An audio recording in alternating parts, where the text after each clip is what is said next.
Thank you Nikhil Goyal sir. Thanks lot to Nikhil sir as well. और Nikhil sir का lecture तो था ही। निखिल सर की क्लास से बहुत कुछ सीखा हूँ। मैं निखिल सर की वीडियो स्टार्टिंग से देखता था। इस सारी मेहनत जो भी है वो with the guidance of Nikhil sir है।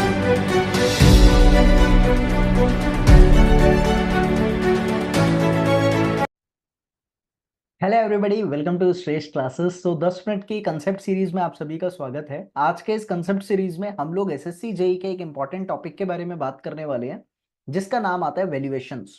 तो वैल्यूएशन के रिगार्डिंग हर साल आप लोगों का एग्जाम में क्वेश्चन आ ही जाता है। वैसे मैं आपको बता देता हूँ कि ये कॉस्ट एंड एस्टिमेशन का ही टॉपिक है, और कॉस्ट एंड एस्टिमेशन जैसा कि मैं आपको ऑलरेडी बता चुका हूँ 9 नंबर की एवरेज रखता है आपके एसएससी जेई एग्जाम में। तो इंपॉर्टेंट बनता है, थोड़ा ध्यान से देखेंगे, हर एक वैल्यू को डिस्कस करते हुए आगे चलेंगे। मैं सिर्फ मेन फैक्ट आप लोगों को यहां पर बता दूंगा, जहां से आपके थ्योरेटिकल क्वेश्चंस आते हैं जो 2-3 सेकंड में आप सॉल्व कर सकते हो, तो उनके डाटा फैक्चुअल बात करेंगे। वन लाइनर कंसेप्ट है, वन लाइनर बुक से आप लोगों को दिए गए हैं ये कंसेप्ट। अगर आपको किसी भी तरीके की मदद की जरूरत है ना भाई, वन लाइनर के बारे में जानना है या किसी और मटेरियल के बारे में जानना है या गाइडेंस के बारे में जानना है, तो मैं आपको बता दूं, we have given maximum number of selections and you can contact on this particular number. I will always there to help you. Okay, now सबसे पहले बात आती है रेंट फिक्सेशन, किराए की बात कर लेते हैं। तो जनरली क्या होता है ना कि हम लोग एनुअल रेंट बिल्डिंग का कितना एक्सपेक्ट करके चलते हैं, जो बिल्डिंग की टोटल वैल्यू है, जितना बिल्डिंग का, अभी मान लीजिए 10 लाख की बिल्डिंग है, तो उसका 6 से 10% अपन मैक्सिमम मान के चलेंगे। 1 लाख रुपए साल का किराया हम वहां से खाएंगे। तो अब यहां पर मेरे पास बात आती है, दो इनकम मैं आपके साथ पहले डिस्कस कर देता हूँ कि मेरे भाई, एक होती है आपकी नेट इनकम, एक होती है आपकी ग्रॉस इनकम। ठीक है, मान लीजिए आपकी सोसाइटी, आपकी एक बिल्डिंग है, उस बिल्डिंग को आपने 19,000 रुपए किराए पे चढ़ाया। ठीक है, लेकिन वो बिल्डिंग किसी सोसाइटी में रहती है, मतलब सोसाइटी में एग्जिस्ट करती है, और सोसाइटी का मेंटेनेंस चार्ज आता है। तो जो मंथली मेंटेनेंस चार्ज आता है आपका, वो मंथली मेंटेनेंस चार्ज जो है वो आप लोगों का 3,000 जा रहा है। तो ओवरऑल आपके पास कितना पैसा आएगा? 19 में से 3 घटाया, आपके पास 16,000 आएगा। हाँ, अब ये 16,000 और 19,000 क्या है? 19,000 तो हो गई ग्रोस इनकम, लेकिन जो आपके ग्रोस इनकम में से मेंटेनेंस आप लोग निकाल कर दे रहे हो वो आपको ही भरना है। तो आपके पास तो 16 है, तो 16 आपकी नेट इनकम है। तो ये दो चीजें आप समझ कर चलना।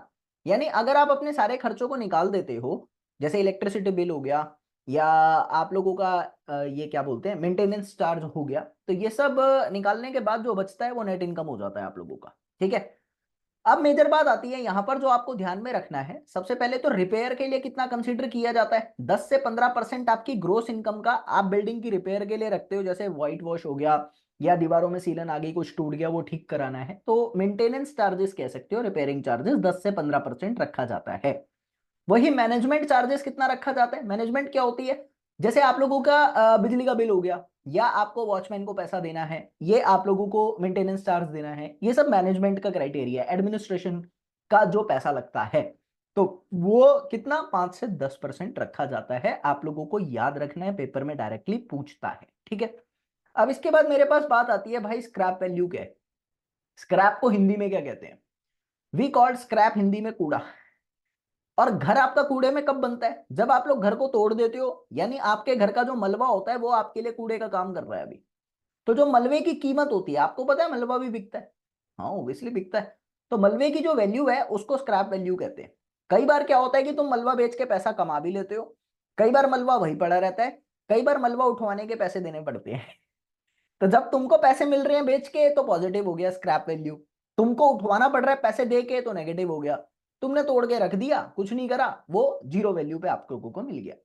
जनरली आपकी बिल्डिंग खड़ी है, आपकी बिल्डिंग की कीमत क्या है? मान लो 10,000 रुपए है, 10 लाख हो गई।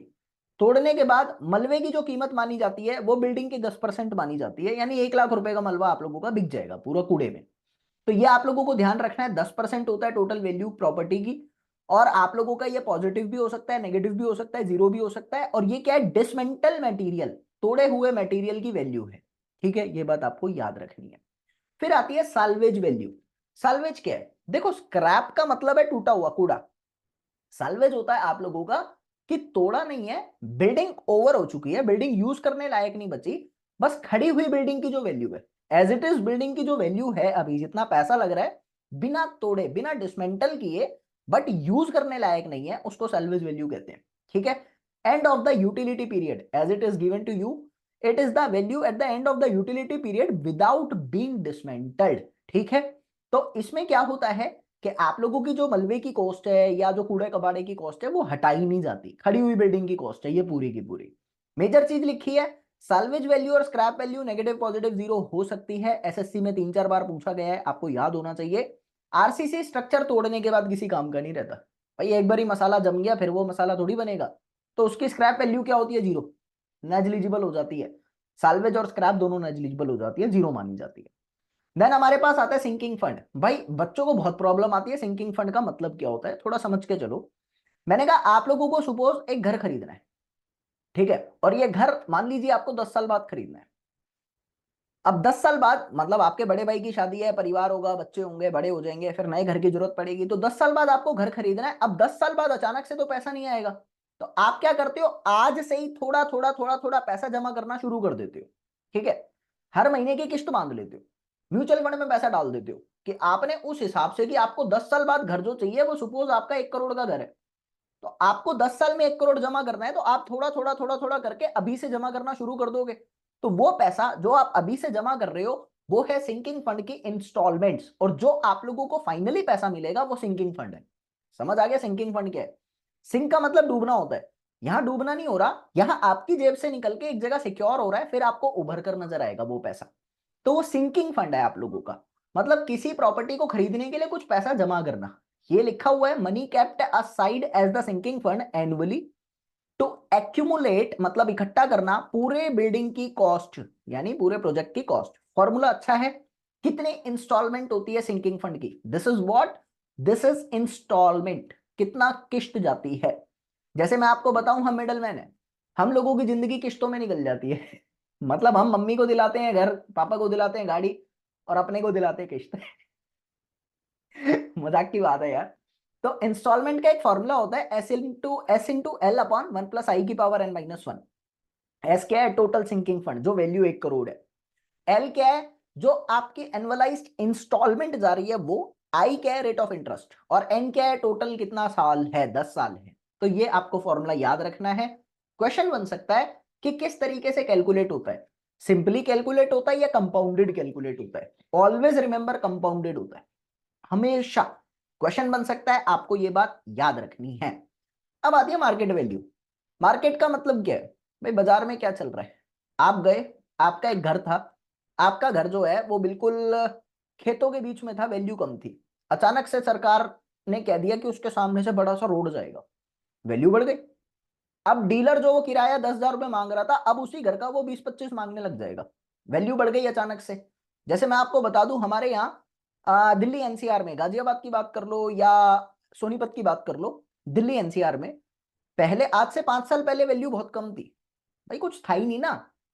अब क्या है, डीलरों के पास जाओ तो वो 2 BHK के किराए मांग रहे 25,000। तो सोचने वाली बात है, मेरा फ्लैट है भाई, मेरा घर जो है वो 4 BHK है लगभग, तो मेरे घर का किराया यहां पर अब मेरी लोकेलिटी में 60-65 हजार रुपए लगता है, और आज से 5 साल पहले ये 19 में 15 में मिल जाता था, कुछ था नहीं ना। तो मार्केट में वैल्यू घटती बढ़ती रहती है, डिपेंड ऑन द आसपास की लोकेलिटी में क्या है। बाजार की वैल्यू है, डीलरों के द्वारा सेट हो रही है, ये और कुछ नहीं। समझ में आ रही है मेरी बातें? तो ये क्या है? Put in the open market, जो सेल करने के लिए वैल्यू लगाई गई है, टाइम टू टाइम चेंज होती रहती है। अब इसके बाद एक वैल्यू आती है जिसको कहते हैं बुक वैल्यू। बुक का मतलब रजिस्टर्ड हो गया, लिखा जा चुका है। अब जो लिख दिया ना वो बदलता नहीं है, याद रखना। बदलना इन द सेंस मतलब एक बार ही लिख दिया तो वो फिर बढ़ेगा नहीं। अरे पार्ले जी के पैकेट पे एमआरपी 5 रुपए था, बढ़ा के 6 रुपए कर दिया सपोज, फिर तुमको लगता है कंपनी पाँच करेगी? अबे जो लिख दिया वो हमेशा बढ़ता है, वैल्यू बढ़ती है उसकी। वैल्यू इन द सेंस पैसा बढ़ता है, तो ओवरऑल उसकी वैल्यू कम होती है। पहले जो 5 रुपए में आता था वो 6 रुपए में आ रहा है, यानी क्वांटिटी कहीं ना कहीं कम हो रही है उसकी। मेरी बात समझ पाए आप? ऐसे ही बुक वैल्यू है, आपने जो लिख दिया वो हो गया। अब हर साल वैल्यू जो प्रॉपर्टी है उसमें भाई सीलन भी आ रही है, यूज करोगे तो कहीं ना कहीं गंदी हो रही है, उसका खर्चा तो कम होगा ना, डेप्रिसिएशन तो होगा प्रॉपर्टी में। तो ये क्या है, जो अकाउंट बुक में वैल्यू लिख दी वो है आपकी बुक वैल्यू। मार्केट क्या है? मुजबानी, लिखी हुई बात बुक वैल्यू है, ठीक है। अब ये क्या है ना, हर साल कम होती है, क्यों? अरे डेप्रिसिएशन होता है, कोई भी प्रॉपर्टी का टाइम ज्यादा लग रहा है, मतलब काफी यूज कर लिया तो वैल्यू कम होगी, और जैसे जैसे एज बढ़ती है उसकी एक्टिविटी कम होती है। तो ऑब्वियसली वैल्यू समझ पा रहे हो, क्वांटिटी कह लो उसकी, जैसे चार्ज बढ़ने से वैल्यू कम हो गई, तो ऐसे ही यहां पर डेप्रिसिएशन हो रहा है, तो हर साल बुक वैल्यू में कमी आती रहती है, आपको याद करना है। बुक वैल्यू समझ आ गया क्या है? आगे मेरी बात लिखी है यहाँ डेप्रिसिएशन पे। डेप्रिसिएशन क्या होता है? जैसे मैंने आपको बताया कि सपोज आपकी प्रॉपर्टी है, बहुत पुरानी है, अब डिजाइन चेंज हो गए भाई, नई नई जमाने बनने लग गए हैं, पुराने जमाने की प्रॉपर्टी को यूज ही क्यों करूंगा मैं, तो उसकी वैल्यू कम हो गई, वो डेप्रिसिएशन कहलाता है। यानी आपके प्रॉपर्टी के प्राइस में रिडक्शन आना डेप्रिसिएशन कहलाता है। किस कारण से आ सकता है? डिजाइन चेंज की वजह से आ सकता है, ऑब्सोलेंस, पुराने डिजाइन की वजह से आ सकता है। तो दो मेथड हमारे पास बहुत ज्यादा जरूरी है डेप्रिसिएशन के, मैं वैसे ही बता रहा हूं आपको, नॉट सो इंपॉर्टेंट, मतलब अभी के सेशन के हिसाब से एसएससी में इंपॉर्टेंट बनता है, क्वेश्चन आए हैं। एक होता है स्ट्रेट लाइन मेथड, एक होता है कांस्टेंट परसेंटेज मेथड। दोनों को मैं एलैबोरेट कर देता हूं। स्ट्रेट लाइन मेथड में क्या होता है कि प्राइस कांस्टेंट रहता है, जो आपका डिक्रीजिंग प्राइस है, डिक्रीज प्राइस कांस्टेंट रहेगा। इसका मतलब क्या है कि हर साल मान लीजिए आपकी प्रॉपर्टी में 100 रुपए कम हो रहे हैं, तो एक साल में 100 रुपए, 2 साल में 200, 3 साल में 300, 4 साल में 400 रुपए कम हो जाएंगे, हर साल 100 रुपए कम हो रहे हैं, तो वो है स्ट्रेट लाइन मेथड। अब ये मान लीजिए ओरिजिनल कॉस्ट है बिल्डिंग की सी, उसके बाद बिल्डिंग की स्क्रैप वैल्यू, कूड़ा कबाड़ा हटा दिया, जो बची हुई अभी कॉस्ट है, यूजेबल कॉस्ट है, वो सी माइनस एस हो गई। 10 करोड़ में से 10 लाख का मलबा हटा दिया, बचा हुआ आपके पास 9 करोड़ 90 लाख रुपए बच गया। वो 9 करोड़ 90 लाख आपको कितने साल चलाना है, तो एक साल में कितना कम होगा आप निकाल सकते हो, कॉमन है, तो इसको स्ट्रेट लाइन मेथड कहते हैं। अब एक साल की कमी आ जाएगी तो नंबर ऑफ ईयर से मल्टीप्लाई करके जितने मर्जी साल की निकाल लेना। फिर आता है कांस्टेंट परसेंटेज मेथड। ये क्या है कि सपोज आपकी प्रॉपर्टी पे हर साल 10% कम होना है, शुरू में 100 रुपए कीमत है, आपने 10% कम किया, 90 रुपए हो जाएगा। फिर 10% कम करोगे तो 10 रुपए कम नहीं होगा, 9 रुपए कम होगा, 90 का 10% कम होगा। तो जब परसेंटेज फिक्स रहती है उसको हम लोग कहते हैं डिक्रीज परसेंटेज, यहां पर कांस्टेंट है, आप मेरी बात समझ पा रहे हैं, उसको हम लोग कहते हैं कांस्टेंट परसेंटेज मेथड। इसको एक और नाम से जाना जाता है बैलेंस डिक्लाइनिंग मेथड, और इसका भी फॉर्मूला है, वो आपको याद करना है। आपकी 1 माइनस में आपकी स्क्रैप वैल्यू अपॉन में कॉस्ट की power 1/n, this is the constant percentage method formula. कुछ बातें लिखी हैं, ये इंपॉर्टेंट है, टेबल आपसे डायरेक्टली वन लाइनर तौर पे पूछा जा सकता है, you need to learn it, कि टोटल डेप्रिसिएशन कितना कितना होता है, पहले भी क्वेश्चन आए हैं, आज भी आ सकता है। 0 से 5 साल में कुछ डेप्रिसिएशन नहीं होता, 5 से 10 साल में 2.5%, 7.5%, 20 साल में, 40 साल में 20%, 80 साल कोई प्रॉपर्टी चल नहीं रही है, चल गई तो आधी से भी कम कीमत कर देना, ठीक है। ये टेबल याद होना चाहिए, बहुत इंपॉर्टेंट बनता है। तो अभी तक मैंने क्या क्या पढ़ा? अभी तक हम लोगों ने scrap value, salvage value, majorly जो मैं बता रहा हूं, डेप्रिसिएशन के बारे में आप लोगों को पढ़ लिया। उससे पहले मैनेजमेंट कितना, इलेक्ट्रिसिटी बिल, रिपेयरनेस कितना, ये सब जान चुके हैं। अब मेजर बात आती है मोर्टगेज। ये क्या है? सपोज किसी प्रॉपर्टी पे लोन चल रहा है या किसी प्रॉपर्टी पे केस चल रहा है, या तो लोन चल रहा है या केस चल रहा है, उसको कहते हैं मोर्टगेज प्रॉपर्टी, ठीक है।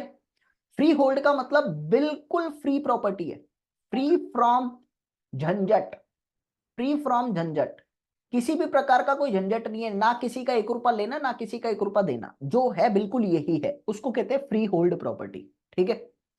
अब बात आती है लीज होल्ड क्या है। आपने सुना होगा जैसे उत्तराखंड में, हिमाचल प्रदेश में हम दिल्ली वाले लोग जाके जमीन नहीं खरीद सकते, वही के लोग खरीद पाएंगे, तो हम क्या करते हैं, बर्दाश्त तो होती नहीं ना, दिल्ली वालों के बहुत ज्यादा कुछ ना कुछ है, इनको जाना होता है कहीं ना कहीं घूमने, तो ये क्या करते हैं, वहां पे लीज पे प्रॉपर्टी ले लेते हैं। लीज पे लेने का मतलब क्या होता है कि मैंने 10 साल का एग्रीमेंट किया, मैं 10 साल के लिए उस प्रॉपर्टी का मालिक हो गया, कोई किसी का रोक टोक नहीं होगा, आप ले पैसा, 10 साल के लिए हो गया मैं मालिक, सब कुछ मेरा होगा उस प्रॉपर्टी में, कमी घाटा नफा सब मेरा। अब मैं मालिक 10 साल के लिए, उसको कहते हैं लीज। 10 साल के लिए ही है, उसके अगले दिन फिर उसका हो जाएगा वो, तो उसको लीज कहते हैं। वहां होटल खुलते हैं, वहां रेस्टोरेंट्स ले लेते हैं, वहां फार्म हाउस बनते हैं, तो लीज पर काम चलता है। लीज समझ आया? किराया ही होता है, कई सालों के लिए होता है, तो आप बिल्कुल फ्री होल्ड की तरह काम करते हो, कोई रोक टोक नहीं होती फिर आपकी।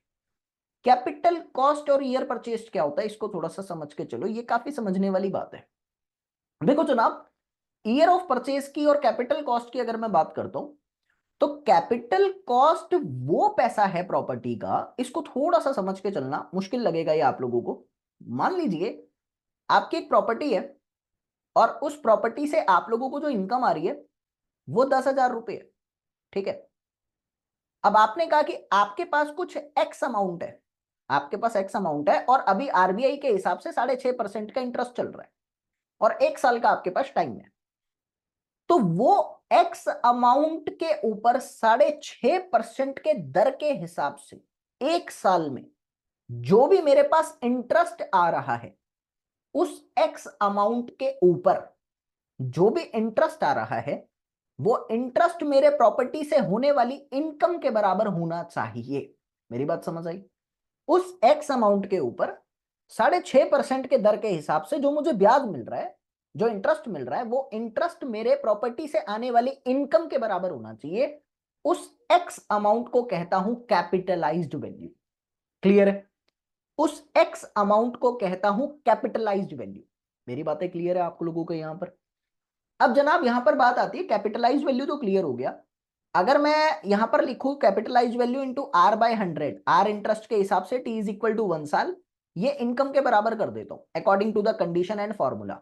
क्या मैं यहां पर लिख सकता हूं कैपिटलाइज्ड वैल्यू जो है वो इनकम इंटू में 100 अपॉन आर इंटू में 1 साल, वो 1 साल अभी छोड़ देता हूं, 1 ही साल की बात कर रहा हूं ना, हर साल के लिए होता है ये। तो ये जो 100 अपॉन आर है इसको मैं कहता हूं ईयर परचेज, इसको मैं कहता हूं ईयर परचेज। अब आपको थोड़ा सा क्लियर हुआ कैपिटलाइज्ड वैल्यू क्या है? अगर कैपिटलाइज्ड वैल्यू समझ आ गई तो ईयर परचेज अब क्या है वो समझना। अकॉर्डिंग टू द फॉर्मूला हमने ईयर परचेज को देखा कि ईयर परचेज और कुछ नहीं है, वो 100 बाय आर है। तो अब यहां पर उतना पैसा, ये उस पैसे की बात कर रहा हूं मैं जो आपको 1 रुपया इंटरेस्ट लेने में काम आएगा। यानी सपोज आप लोगों का जो इंटरेस्ट आ रहा है वो 10% का आ रहा है, ठीक है। तो आपको कितना पैसा जमा करना चाहिए ताकि 1 रुपया इंटरेस्ट आ जाए? तो 10 रुपए जमा करना चाहिए, 1 रुपया इंटरेस्ट आ जाए। तो वो जो 10 रुपए हैं वो ईयर परचेज है। क्लियर आई मेरी बात आपको? तो कैपिटलाइज्ड कॉस्ट और ईयर परचेज समझ में आना चाहिए बस आपको, वो बहुत ज्यादा जरूरी होती है। तो अभी ये कैपिटल कॉस्ट अलग है, कैपिटलाइज्ड वैल्यू अलग है। अभी दिखा दूंगा कैपिटलाइज्ड वैल्यू क्या होता है। ये रहा, it is defined as the amount of the money जिसका एनुअल इंटरेस्ट मैक्सिमम रेट पर नेट इनकम के बराबर हो जाए उस प्रॉपर्टी की। एनुअल इंटरेस्ट नेट इनकम के बराबर हो जाए मैक्सिमम रेट पर। तो फॉर्मूला क्या बनता है? Net income into year purchase 100 by R, जैसा कि मैंने आपको बताया। ईयर परचेज क्या है? ये वो कैपिटल अमाउंट है, ये वो पैसा है जो इन्वेस्ट करना है आपको in order to receive 1 rupee at interest. 1 rupee as interest, किसी रेट ऑफ इंटरेस्ट पे 1 रुपया आपको चाहिए, तो उस पैसे को कहते हो तुम ईयर परचेज। क्लियर है मेरी बातें? उसके बाद आती है एनवीटी। एनवीटी क्या है कि तुमने सिंकिंग फंड के लिए 1 साल में कितना पैसा जमा किया, एनवीटी वो कहलाता है। डिस्ट्रेस, डिस्ट्रेस में एक वर्ड छुपा हुआ है मेरे भाई जिसको कहते हैं स्ट्रेस। स्ट्रेस का मतलब कोर्ट केसेस, फालतू की, जब किसी कोर्ट केस की बात चलती है तो प्रॉपर्टी सस्ते में बिकती है, सस्ते में बिकती है, जितनी सस्ते में बिकती है उसको कहते हैं डिस्ट्रेस वैल्यू। अगर प्रॉपर्टी अपनी नॉर्मल वैल्यू से कम में बिकी तो डिस्ट्रेस वैल्यू, नॉर्मल वैल्यू से ज्यादा में बिकी तो सेंटिमेंटल वैल्यू के नाम से जाना जाता है। एक और है अकोमोडेशन वैल्यू। अगर कोई एग्रीकल्चर लैंड किसी कमर्शियल लैंड में या रेजिडेंशियल लैंड में कन्वर्ट हो जाता है तो डेवलपमेंट हो गई ना, किराया बढ़ गया वहां का। तो ये जितनी भी दिल्ली एनसीआर में जगह बन रही है, जितने बड़े बड़े अपार्टमेंट्स बन रहे हैं, सब एग्रीकल्चर लैंड पे बन रहे हैं, जमीनों की कीमत बढ़ गई। तो जो पहले खाट पे बैठ के बीड़ी फूका करते थे आजकल हाथ में सिगार हो रहे हैं और आंखों पे काला चश्मा हो रहा है, गाड़ी का उनको शौक नहीं है, लेकिन भाई कीमत बढ़ गई। तो अकोमोडेशन वैल्यू क्या है? अकोमोडेशन जब एग्रीकल्चर लैंड रेजिडेंशियल लैंड में कन्वर्ट होता है, डेवलपमेंट होती है, तो जो वैल्यू है उसको अकोमोडेशन वैल्यू कहते हैं। जिस प्रॉपर्टी की वैल्यू को अकोमोडेशन वैल्यू कहते हैं।